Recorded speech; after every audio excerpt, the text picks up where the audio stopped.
With about 1.5 million gallons of water per second coming through Grand Coulee Dam, perhaps a fifth of that through outlet tubes in the middle of the dam, hundreds of thousands of fish downstream are dying, according to the operators of a fish farm afraid of financial catastrophe, and their landlords, the Colville tribes. A number of the endangered species will die in this river, including the white sturgeon, the lamprey, the bull trout, and also the preserved red band trout that the tribe has introduced into this river.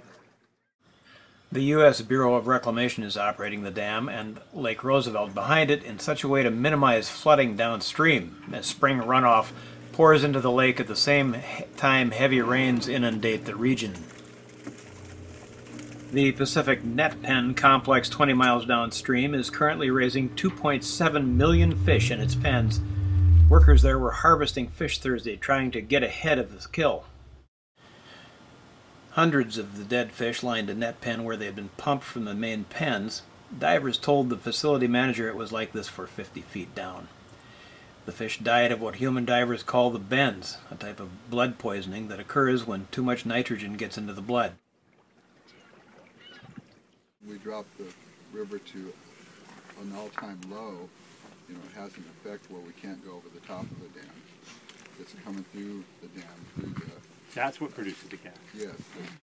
Being as the economy of the way it is, and as you know, we're actually subsistence fishing off of this river. Until the salmon get here, we're living off of these fish, and you know they're being killed in this river right now. You know, and not only that, but it's also our economy is, you know, our partners in, you know, generating revenue, and you know, and this whole stretch here is, this stretch of river through here is where the state record fish was caught, and we have a lot of sports fishermen that come here and you know and take advantage of what we've developed.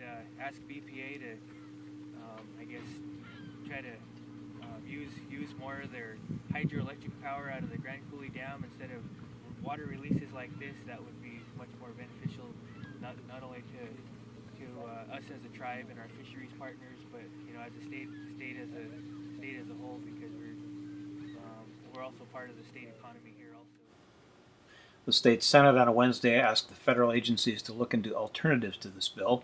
Colville Chairman Michael O'Finley said one possible course of action would be for the Bureau of Reclamation to release the tube discharges at a steady rate rather than spilling greater quantities of water in surges, which cause higher nitrogen levels in the water.